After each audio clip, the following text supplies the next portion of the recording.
Hey, good morning, drivers. Hey, listen, I'm gonna make a short video for this driver down in Atlanta named Mike. He's doing an interview today, so a lot of stuff I'm gonna cover. Most of you drivers already know, so please don't ask a bunch of questions because you already know the answer to these questions. I'm an independent owner operator in which I have $1 million worth of insurance, cargo insurance to haul any loads that I can find on a load board or going through actual shipper. Now, what happens is a lot of these shippers deal with brokerage companies, which then turn around and take a certain amount of money off the top of the money that they offer you. And it's gotten so bad right now where we're supposed to be the forefront of what's going on in America and moving America and making sure that products and store shelves are stocked so that people could have food to eat and, just medical supplies and stuff like that. Well, right now, being that there's so many people sick in these warehouses and these warehouses can't get this freight out or have this freight come in, there's a shortage of loads to be moved. So what does the brokers do? They turn around and they cut your throat. I had a broker just this morning where they had a trailer that needed to be moved from New Jersey down to Sutherland, Virginia. I put in a bid of $1,380 to move the load down there where it's called a power only load, where I take their trailer, I bring it to Virginia, I drop it, and then I take my tractor and I either come home or find me another trailer to bring it back. Well, this particular broker puts down zero. He doesn't want to pay anything. He just wants you to pick up the trailer and take it and just drop it off. I once had a broker in the same company, JB Hunt, where I picked up a load I did a rate confirmation. A rate confirmation is an agreement between you and the brokerage company telling you to go pick up a load, what time it needs to be picked up, where it needs to be picked up, and the amount of money that you're gonna charge them to do the actual load. Well, I'm on my way there, halfway there, and the broker calls and says, oh, the load got canceled. Okay, no problem. Well, just send me a truck ordered not used, meaning that you're going to pay me for my time and energy to go pick this load up. And he tells me, well, you're not on site, so we're not going to pay you. So it goes around and around. And, I could use some other methods of getting this $150, but because you're an independent owner operator and you're constantly looking for work and loads to move and pay your bills, you don't have time to do it. So basically, I gave him some blessed words and moved on. But this is the kind of nonsense that independent truck drivers and owner operators are going through. We have high overhead where you have some guys paying $1,500, $1,800 a month truck payments. You got another, say, $1,000 worth of truck insurance. You're paying tolls. You're paying what they call now the ELD, electronic logging devices, where you have to pay a monthly subscription that may be $45 a month. Then you're paying what they call the International Fuel Tax Association, where you're paying for every time that truck moves, a truck driver has to pay.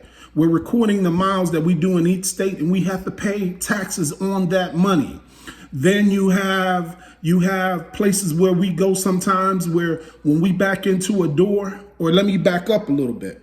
Sometimes we can go to warehouses that somebody ordered something. I pull up to the gate and they got a gate there with a guy in there saying, hey, driver, it's $30 just to get inside the gate to deliver the freight that they ordered. Sometimes it's even more than that. And perfect example is Hunts Point Market up here in New York. I think it's like $35, $40 to get inside the gate. Then once you get to the customer who ordered the stuff, you back into the door, he looks inside the trailer and say, oh, okay, it's gonna cost you $400 or $500 to offload the load. So you constantly got people that are ripping truck drivers off, that are constantly in our pockets, and nobody wants to pay a fair wage for what we're doing. And you got thousands on thousands of drivers getting out of the business because they can no longer hang on to trying to hold on to this big monster of all these monster bills that we have. But everybody's taking advantage of us because they don't want to pay. And because the trucking industry has so many trucks where you hear all the time guys saying or on television that there's not enough truck drivers, there's not enough trucks, we're trying to recruit drivers and do this and do that. Listen, there's more truck drivers than you can shake a stick at.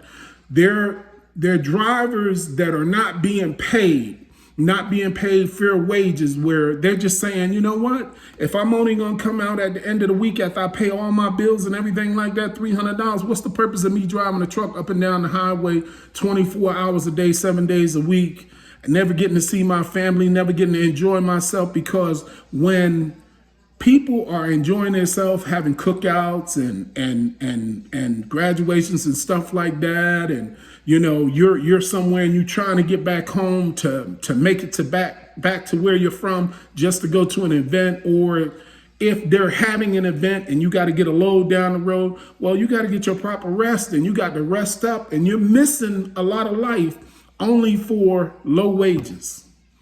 I mean, it even goes as far as you blow a tire, a simple tire. On average, a brand new tire might cost you $300. But I blow a tire out on the road on my truck. For somebody to bring me a tire and put it on, it'll cost me $1,000 just to have it put on. I mean, it's a constant dig at truck drivers. Truck drivers don't make the money that everyone thinks we make.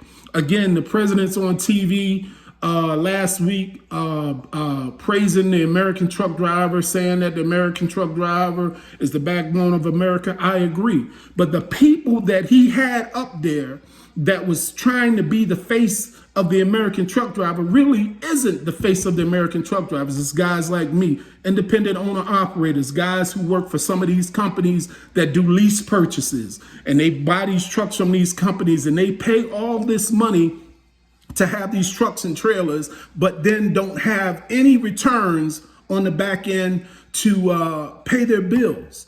And it's just down to the point where it's going to come a time where truck drivers are going to say enough is enough, and they're just going to park these trucks, and America is going to come to a halt. Fuel prices, the average fuel price for diesel is $3 a gallon. Only reason it's low right now is because there's no freight out here and nobody's running. So if you have a 300-gallon tank at $3, you're talking about $900 to fill your truck up. And then you got tolls like up here at the George Washington Bridge for a 5-axle big truck. You're talking about $140 to cross the bridge. That's just that one bridge. You still got to go through 3 or 4 other states to get to that bridge just to pay that toll. So you're talking about outrageous toll rates, fuel, IFTA, like I said, which is a tax when every time I move my truck, I got to record the miles that I'm putting down so that I could pay the international federal tax at the end of the quarter. So it's just a constant dig at the American truck driver. Again, those guys that were on the White House lawn, they're just paid mouthpieces. They don't represent the American truck driver. The American truck driver are people like me out here every day, independent owner operators, lease owner operators that's getting this freight up and down the road, doing what we need to do to make this country run. Those guys that the president had up there on the White House lawn are just paid people that the U.S. government pay money to say, okay, well, you hire a couple of ex-military guys, or you hire a woman, or you hire a black or minority or whatever, and we'll give you a certain amount of money to be basically the face of trucking, and you guys come up with what we want, and we'll keep all of this going to say that we're taking care of the American truck driver. And the news media comes and they pick up on this and they'll turn that around as, oh, the American truck driver is doing so good. I could show you things that are unbelievable where guys are taking loads 1,000 miles for $1,000 at a dollar a mile, 87 cents a mile, 81 cents a mile, and they're just constantly cutting and slashing to the point where it's no sense of you even trying to haul some of these loads. But again, something has to come to a head because there's too much overhead and too many people out here having praise for truck drivers. But then soon as the lights and the cameras go off, hey, get out of my face. You're just a truck driver. We don't care about you. We don't care whether or not if you live or you die. Again, man, this is Trucker's Life. This is what I love to do. I'm going to go ahead and end it here. And I hope that some of the stuff that I've said about the American truck driver and the way that truck drivers are treated makes the news. All right, I'm going to holler at you guys later. It's Trucker's Life. Whoa, whoa.